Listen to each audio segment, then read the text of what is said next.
Hey everybody, welcome back to the channel.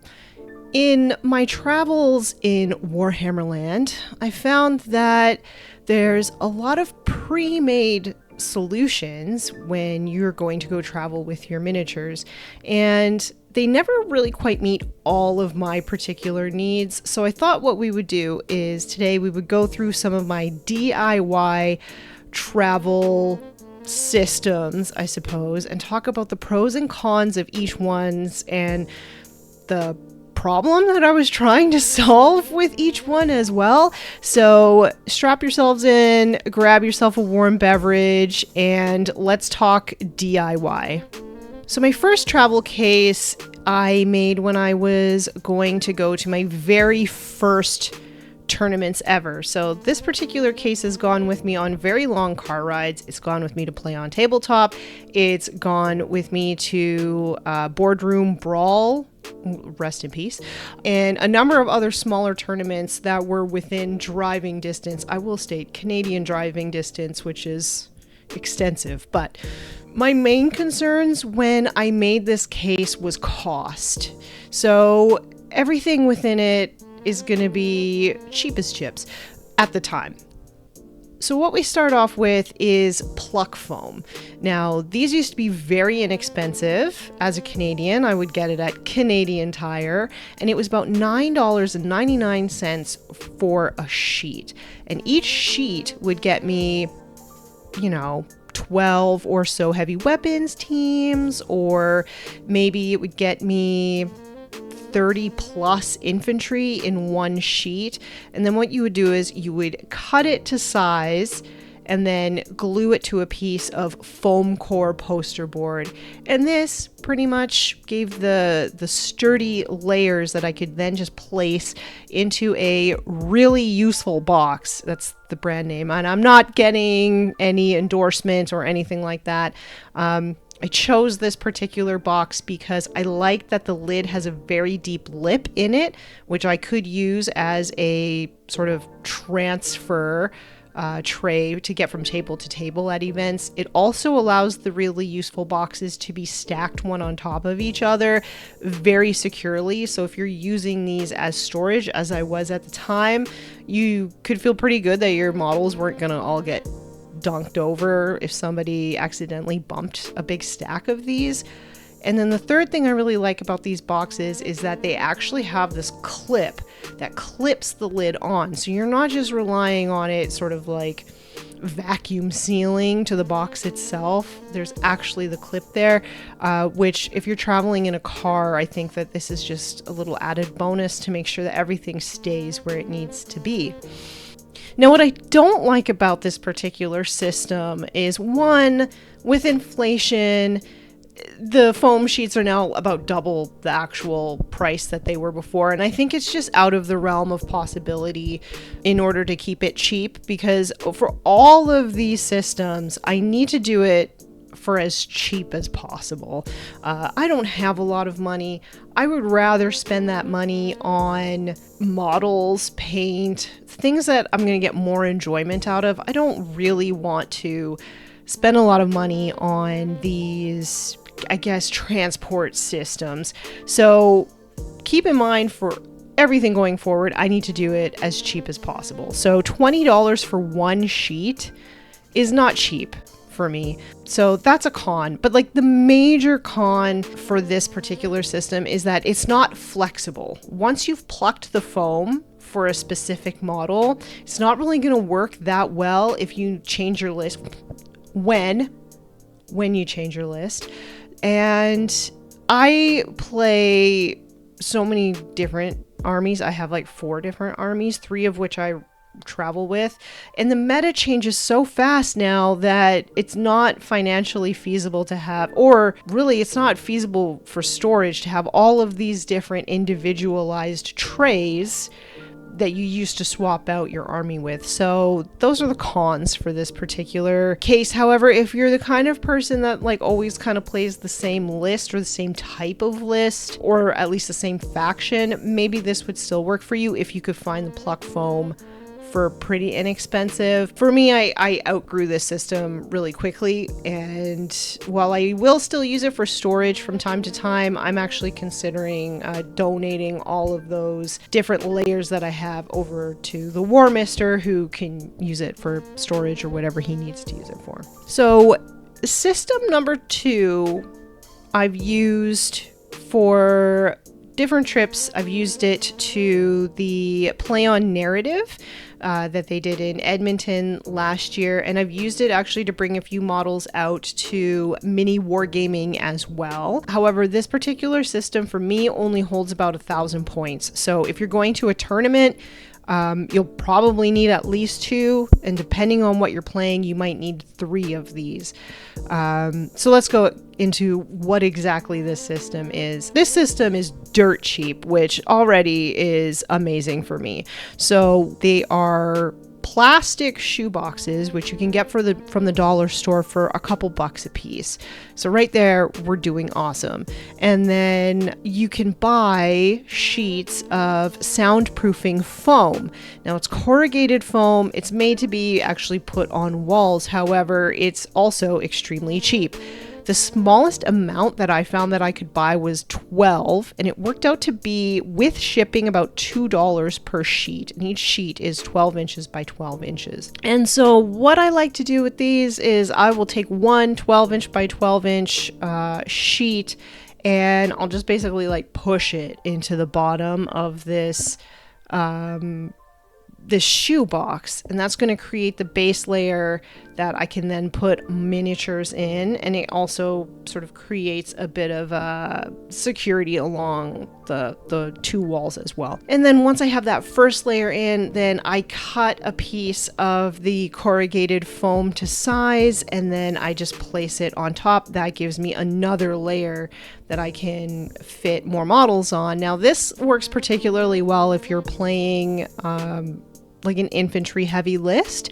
So I can get at least 2 layers of models into this, and sometimes I can get 3. Kind of just depends what I'm going for. I've done this with Guard and I've done this with Orcs. Now, my Orcs are 3D printed and some parts of them are pretty fragile. And even though I flew with this particular setup, which was cheap as chips, let's just be honest, I only had 1 casualty flying out to mini wargaming, and I think I had 2 flying out to the Play On narrative. However, I had crammed those models in for the Play On narrative. In that regard, I feel like for how cheap it is, it's very sturdy. And honestly, if it would have been my Guard models or plastic, they would have been fine. Now, I will say that these particular plastic shoe boxes don't have the best clip when you put them on. They do fit perfectly inside of my carry-on. So what I did is I put all the foam and the models and everything all together. I put the lid on, and it wasn't going to stay on. So I put the lid on, and then I just closed the carry-on real quick to keep everything all in place, and that seemed to do the trick. However, if your carry-on is not as crammed full as mine was at that time, then this may not work for you, and that is a big con for this particular system. And then the other big con is that you're going to need 2 or 3 of them to fit a 2,000 point army. However, for what it was and how cheap it was, I was very happy with how this worked, and I really like how flexible the corrugated soundproofing foam is, because I don't have to cut anything to size for particular models. Everything just sort of lays flat in there, and I can change it up every time. So there are pros and there are cons. That's just something to keep in mind. So this solution gives people the most anxiety. However, it's the solution that I plan on using until the end of time, because it's really easy. And the situations that I'm going to use this in are if I am going to the local game store, or if I am traveling by car alone and I don't have to cram my car full of stuff. So if I go to Play On, if I go to tournaments in the next town over, if I go to the game store, I'm going to use this because it's easy, and I don't know, I kind of get a kick out of the fact that it makes people a little bit uneasy to see me transport my models like this. However, it's tried and true. I've used it for years. So let's get into what this actually is. So I found this giant plastic tray at a restaurant supply store, and it said that it is a pizza dough tray. Sure, it's just a big white tray. It has a very deep lip in it, and it's very sturdy. And I just put, okay, so the first iteration is that I put a non-slip, like, kitchen drawer liner in the bottom of this thing, which in my head meant that the stuff that's on top of it is not going to slip around, which is true. However, when I would take out the models, the plastic sort of, well, I guess it's not plastic. It's like a foamy, plasticky, non-slip, whatever. It would come out, it would stick to the models. And then I'd pull the model out and like the whole base layer would come out with it. And then the models would just kind of get all knocked around. So I changed it. And now I just have a big fluffy beach towel in the bottom that's like folded nice and flat in the bottom of this tray. And I gotta say it works great. Nothing slides around. Really tall models, I just, instead of putting them base side down, I just lay them down like so that they're nice and flat. And like, I just put all my models in there and they don't go anywhere. They don't really move around. Obviously, if you're driving around, you can't take corners like a madman, but you shouldn't be driving like that anyway. So as long as you drive like a normal person, they seem to work just fine, actually. What I like about this is I've never had a model break this way. They stay exactly where they need to be, so I can actually organize my army inside this tray at home with all of the different units in their groups with their attached characters and whatnot, and they just stay like that. So I'm ready to go. I'm ready for deployment as soon as I get to the store or wherever I'm going. Other things that I like are that it is flexible. I can put whatever in it. I don't have to worry about the meta changing. It was fairly inexpensive, as this tray was $20 and I just had a towel already. I'm sure you've got a towel at home as well. And I like that it's like a built-in way to get my models from table to table at events. It's awesome. I probably will continue doing this for the end of time. This was my main way of transporting models.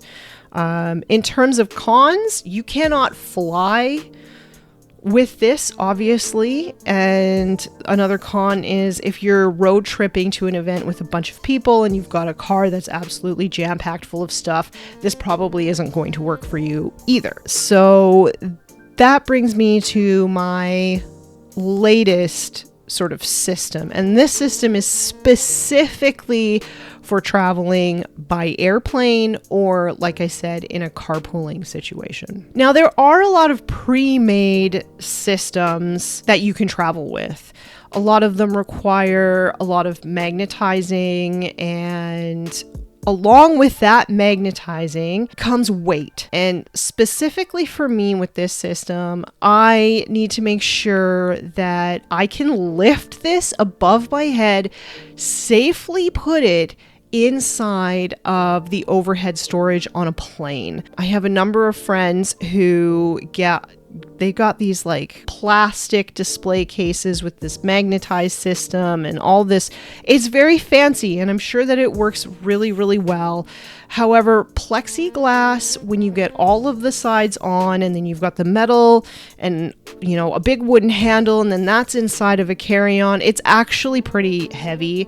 And while I do play roller derby, all of my strength is in my legs, and I really can't lift very much over my head. If it's heavy and I'm trying to get it out of the storage container system and there's people all around, like, I just don't want to bash anybody on the head because I have little girl arms and no strength. So this particular system that I made is specifically to keep the weight down, and also to make sure that it's flexible enough that I can keep reusing this depending on if I want to play Age of Sigmar somewhere else, or I want to change my army up to match the meta or whatever. We start off with a carry-on bag. And now Nathan, the editor of this video,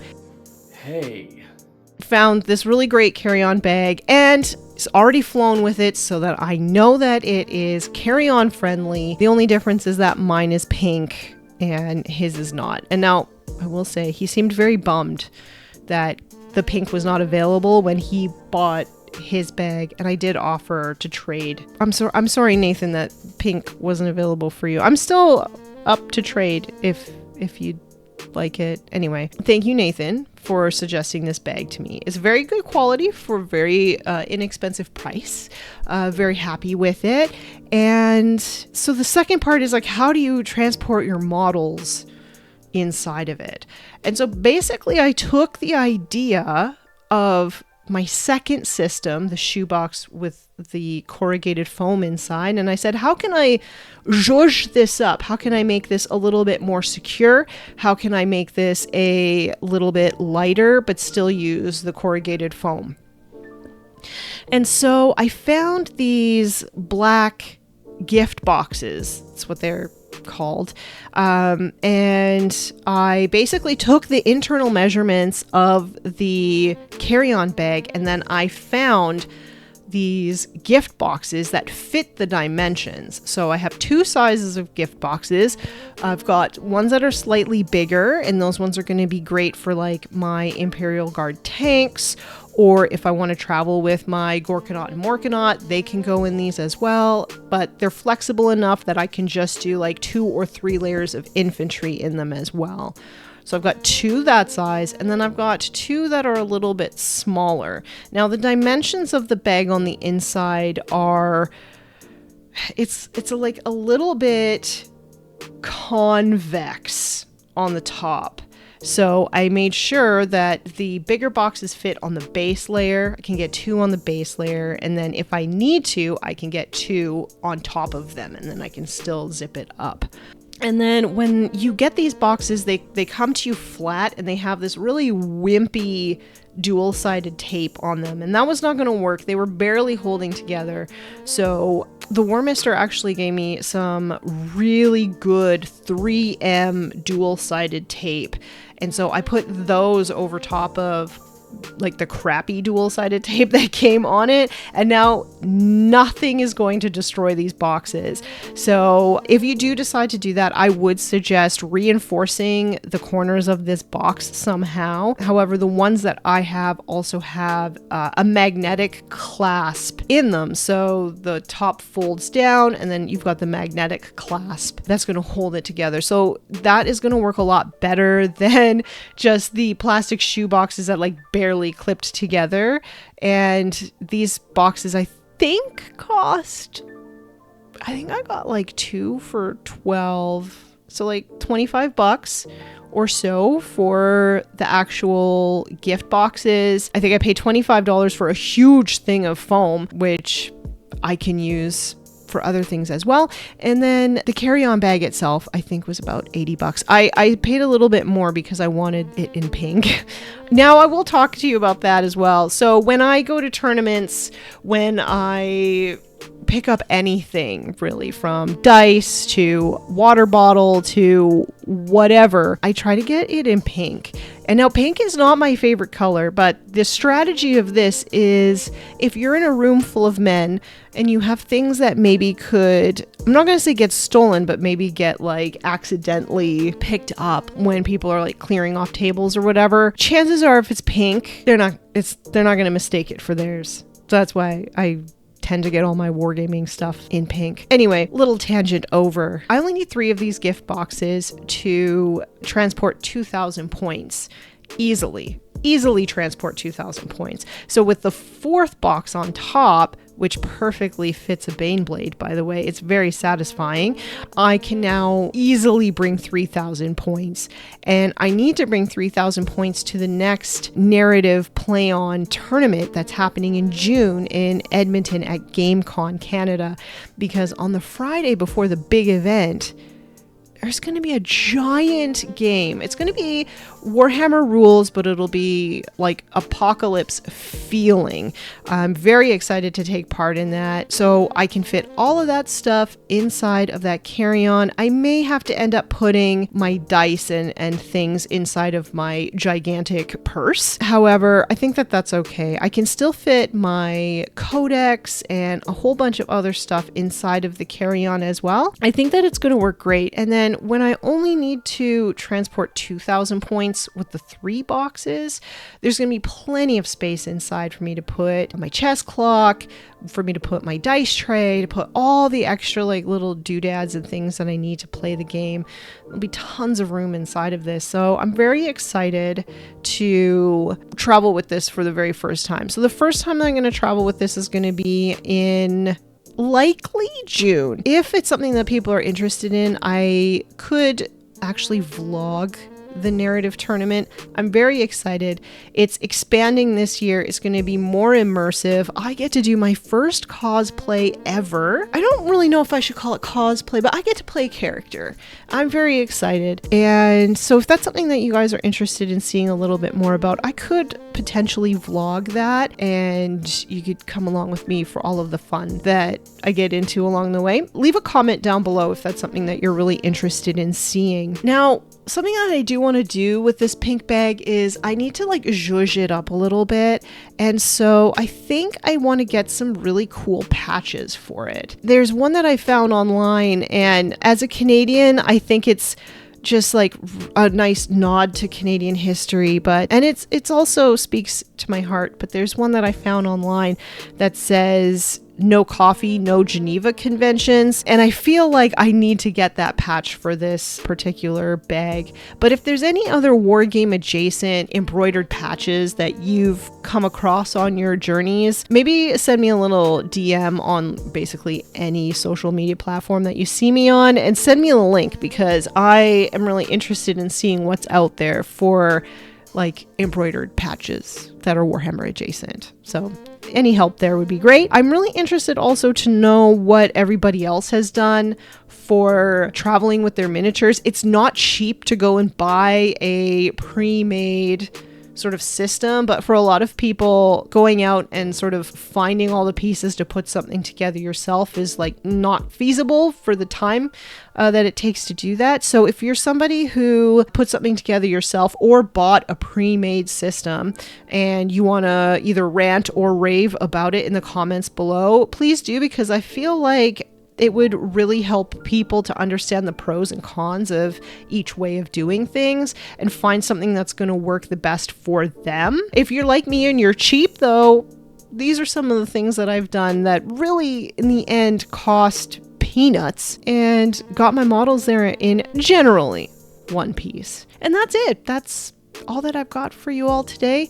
If you like what I do, or you're looking for a very positive and supportive space in which to share Warhammer with, feel free to support me on Patreon. It's just a few dollars a month, and it unlocks the Patreon Discord community, which is the most wholesome place on the entire internet, full of amazing people who just want to help you grow and become the best version of yourself. If you want, you can follow me on social media as well. I tend to post a ton of stuff in my meta stories about what I'm doing, what I'm up to during the week, the games that I'm playing, and things like that. So if that interests you, then follow me on Instagram or Facebook. That's all that I have for you. I hope that you have an amazing day. I hope that you get to play games if you want to play games, or paint minis if you want to do that. And just remember to be nice and roll dice, and I'll catch you on the next one. Bye, everybody.